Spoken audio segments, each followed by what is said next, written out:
It's 4:30, and it's that moment we've been waiting for this afternoon on Today. It's about South Africa's electricity crisis that continues to be front and center of everyone's minds. Many people just want an end now to the rolling blackouts, but that's not going to happen anytime soon. Worse, issues of vandalism and sabotage continue to plague the power utility. My colleague, that's fellow eNCA and reporter Heidi Giokos, is now going to have a one-on-one sit-down with Eskom CEO André about all these issues and more. Let's go to her now. Good afternoon, Heidi. Over to you. Thank you so much for that, Bradan. Yes, indeed, we are joined by Eskom CEO André, and I think all South Africans want to know how much longer they need to endure load shedding and blackouts.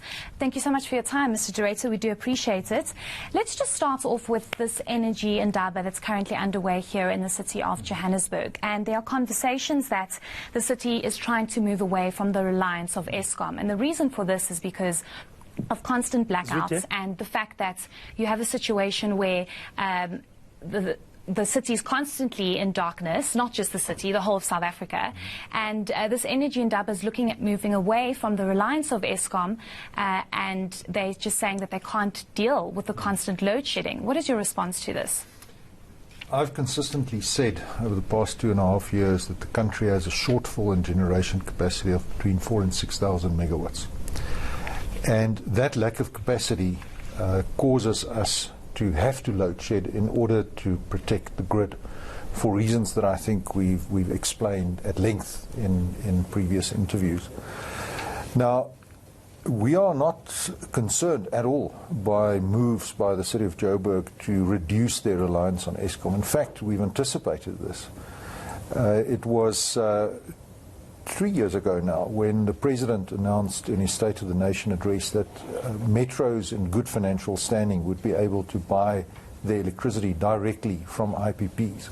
So this is not a new development. I think how I read the situation in Johannesburg is that the city is following through on that opportunity created by the President. We welcome that because what it would entail is that an IPP would invest in additional generating capacity. Again, we need that as soon as possible. So if that move by the city can alleviate pressure on our generation system, then I'm all for it. The first priority here is not to protect the interests of Eskom. The first priority is to protect the interests of South Africa by addressing the energy crisis as soon as possible. I want us to speak about something that the MMC for Environment and Infrastructure in the city of Johannesburg, Michael Sun, said at the Energy Indaba yesterday, and the CEO of City Power, indicating that when Eskom announces, for example, stage 2 load shedding, the city has to go into stage 4 load shedding because they basically have to have people on the ground switching the electricity on and off, and it becomes very complicated and difficult for them. So when the city when Eskom implements stage 2, the city has stage 4. Is that your understanding of what's actually going on? No, I respectfully have to disagree, and I think I can disagree based on facts because I am a COJ electricity customer myself, and I've certainly not noticed this pattern of if it's stage 2 load shedding that it somehow turn into stage 4 load shedding. So I'd love to understand the reasoning behind the statements, but from where I'm sitting and as far as I'm aware from both personal experience as well as our engagement with the city on the ground, that is not the case. Let's move over to the state of the grid at this stage. Many would say that the grid is on the brink of collapsing because we've had load shedding for almost 2 weeks every single day, if not 3 weeks. Never mind the load shedding we've experienced this year alone. What is the state of the grid at this stage, given the fact that we are experiencing so much load shedding? I think you need to distinguish between the state of the grid. The grid is stable, but our generation system is the problem child in the Eskom stable. So generally speaking, our transmission and distribution grid is in good condition, it's been well maintained, and it is resilient. Our power stations, however, have been subjected to incidents of sabotage. We've reported extensively over the past number of days at least 5 incidents of sabotage that we're aware of. There are other incidents that we're investigating at the moment that are very difficult to explain otherwise than to assume that there has been untoward intervention. And that makes it very difficult for us to maintain stability in our plants. Now, people are, of course, concerned about it. They ask, where is our security? Where are our CCTV cameras? We've put all of those measures in place. But unfortunately, there are people with an agenda, it seems, who want to disrupt the Eskom generation system for whatever reason, and one can speculate. And I think the question that journalists such as yourselves should be asking is, who benefits from these disruptions? Who would stand to gain if there is continued load shedding? But why do we have people within the power utility that are sabotaging? Is there no thorough processes or checks and balances? I know it's very difficult to assess every individual that works for Eskom, but how do we have people like that that would want to sabotage Eskom and then leave the country in darkness? Yeah. So that's a great question. And I think what we need to understand is that there were networks established within Eskom that have benefited from theft and criminal activity in our system. And we've been turning those taps shut. And as we've indicated before, 100 million rand per month stolen in fuel oil at Tutuka. When we squeezed the balloon at Tutuka, that same syndicate moved to Majuba power station, where we saw a sudden spike in fuel oil consumption there. We've just last week suspended 3 senior managers in our procurement department related to fuel oil. So the battle continues. We've taken extraordinary security measures. We have deployed an additional 460 security guards at our generation stations. We have drones flying at night with infrared cameras trying to pick up people who seek to breach the perimeter of our power stations or who are at places that they shouldn't be. We have intelligent cameras that are based throughout our plants that can pick up using artificial intelligence when people are in places where they shouldn't be, and then an alert goes off. However, we cannot cover every square meter of our power stations, and the people who are involved in these activities, unfortunately, are quite smart. They clearly know what to cut, where to cut to cause the maximum disruption, and then the result is that there is a lack of stability in the system. Now, how do you benefit from that? You benefit because there are maintenance contracts. You benefit because every time that a unit trips and the fires go out, you have to reignite the boiler. And what that means is that you consume an extraordinary amount of fuel oil. And that fuel oil acts like the blitz to set the coal alight. And the more trips you have, the more fuel oil you consume, so the more deliveries take place and the more money is made by people involved in these syndicates. So while this is a great explanation and for South Africans to understand what actually goes wrong, because when you see that notice to say, we regret to inform you, South Africans don't want to hear that. They don't understand that, and they don't want to, because for them it's, I pay for this service, I pay for electricity, why must I be subjected to load shedding? And I want to ask the question about your capacity as a CEO. Many have called for you to resign. Many have called for your removal as the CEO. Do you think that you're the right person and you're steering the ship in the right direction to sort out our power utility? I think to expect me to turn this ship around that's been mismanaged over the past 15 years, longer than that even, when we have had load shedding for the past 15 years, when we've seen an organization that's been completely hollowed out by corruption, when we fight this fight against crime and corruption with one hand tied behind our backs because we do not get the necessary support from both the law enforcement agencies as well as the prosecuting authorities. You know, I'd be the first guy to say I'll merely step back if I feel that I'm not making a dent in it. And if there's someone else with the credentials to step into my shoes who can do a better job, absolutely, I would welcome her offer of assistance immediately. But that person hasn't yet stepped forward. I know that there are many armchair critics who delight in being very clever and who style themselves as energy experts. But with respect, I think they do not have a full appreciation of the challenge that the job entails. So for the moment, as I've said a number of times before, if the board thinks that I'm no longer doing a good job, then it's up to them to fire me, and I'm more than happy to go. I'm definitely not in this job for the money. And I think if what we're trying to do is to communicate as clearly and as succinctly as possible what the challenges are. The load shedding that the country is experiencing, and I fully understand the frustration, believe you me. And personally, I am completely sick and tired of walking into any social gathering and hearing 10 minutes of load shedding jokes before people move on to the performance of the various national sports teams. So I take no pleasure in it. But I think that we need to accept the reality that this organization has been not only badly neglected, but mistreated to the point of almost collapse.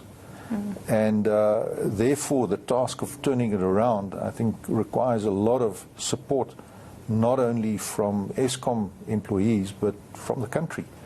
I know that's not a message that's popular. A utility should be invisible. You want to flick the switch and the lights must come on. And your only obligation is to pay your bill.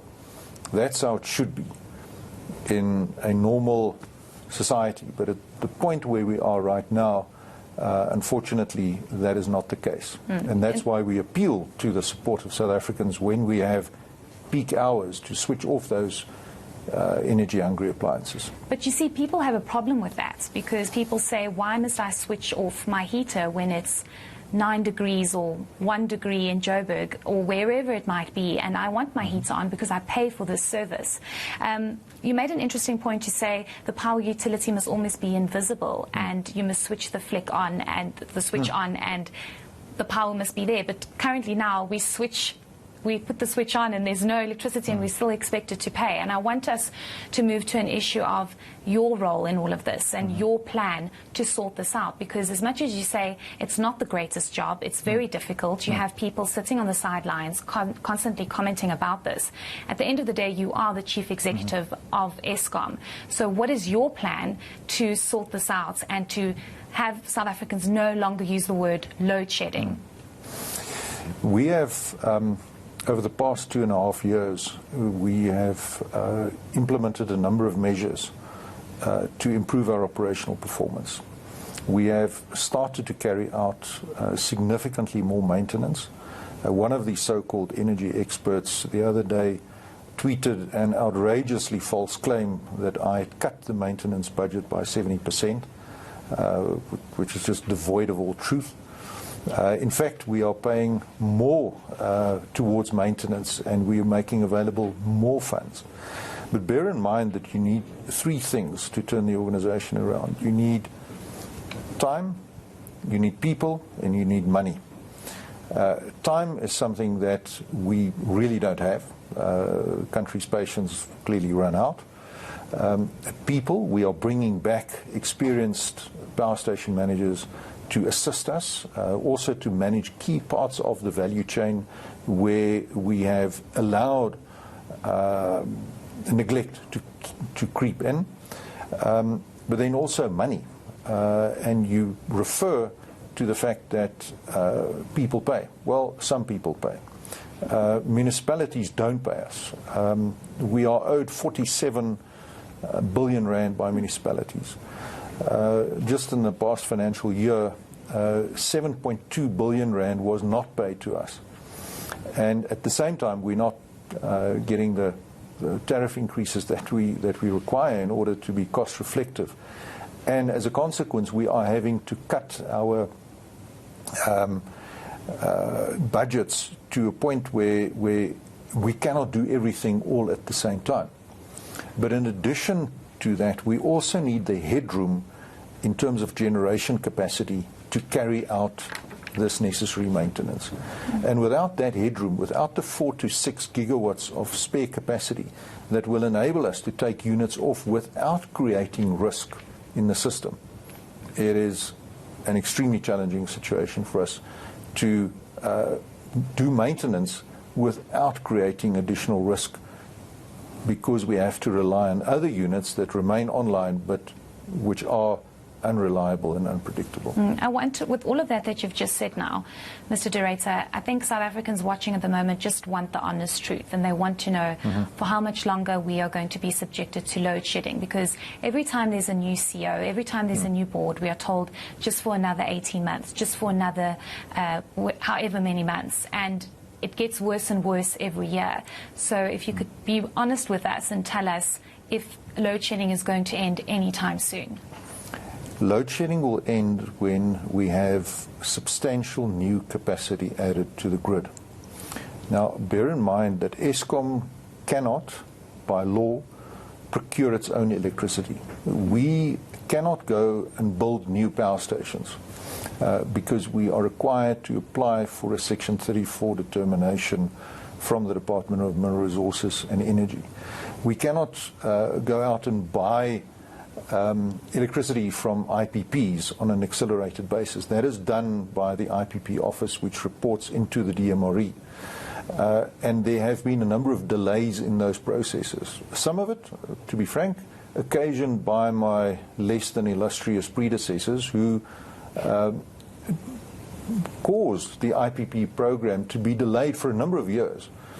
If we had the 4,000 odd megawatt that was supposed to have been procured under those programs on the grid right now, different situation. So we are dealing with these legacy issues, we are dealing with structural issues, and at the same time we are trying to patch up this aircraft as it is flying. So that is a difficult job. To answer your question, we will not see the back of load shedding until we have substantial new capacity added to the grid. And that question, I think, is best addressed to the policymakers. So the question should be addressed to the policymakers, but as the power utility, are you in a capacity to have this discussion with, for example, the Minister of Mineral Resources and say, we are desperate for more capacity, we are desperate for more power stations? Because another big issue is the fact that our power stations are aging, and power stations have a limited time frame and limited time span. And the other big issue is that the current power stations, or the new ones that have been built, instead of them taking 7 years to be built, they've taken 15 years. For example, Kusile, and all those units aren't even running to date. So have you discussed this with the Minister? Does he understand the urgency of how we need more capacity in this country so we don't have load shedding? So I've publicly a number of times, and I think you've been present in many of those briefings, where I've said exactly what I've just said, is that we need new capacity on the grid as soon as possible. And in fact, we have a shortfall of generation capacity already.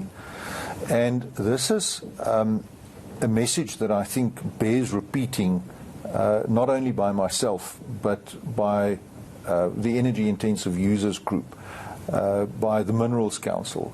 Consistently, the message has gone out.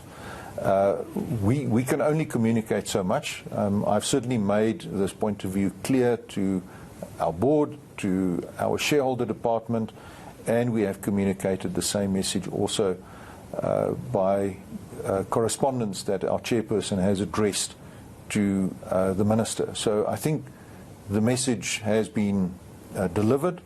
You need to ask whether the message has been received. We will definitely ask. So the information came out last week, if I'm not mistaken, from the Minister of Public Enterprises, Pravin Gordhan, with regards to salary payments of various executives, including yourself. And South Africans say, why would a CEO be paid so much if he can't keep our lights on? And a lot of the blame comes to you and is put on your shoulders. And the pressure is on you. Do you think it's justifiable that you are paid so much and that South Africans expect you to keep the lights on, but the lights aren't being kept on? So I took a 20% cut in my pay from the private sector, before any bonuses, by the way. Significantly worse conditions of service, no pension, no medical aid, significantly less leave to come here.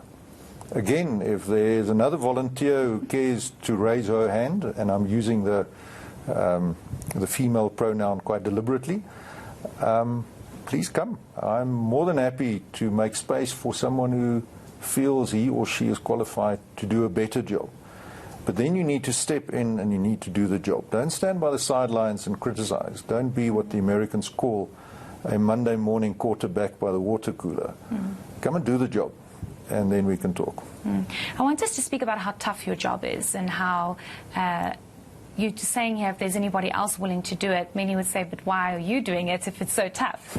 And again, I allude to the point that, you know, the blame is on you. And when people see Eskom, they see your face and they think, but why can't one individual keep our lights on? But there's more to this.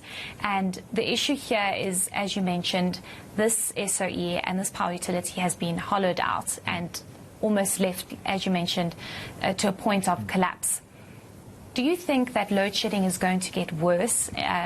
There was an energy expert on Dr. JJ Tabane's show saying that we could possibly reach stage 8 load shedding, and if that is a reality, we need to be told about that. Perhaps you can just go a little bit more into that. Yeah.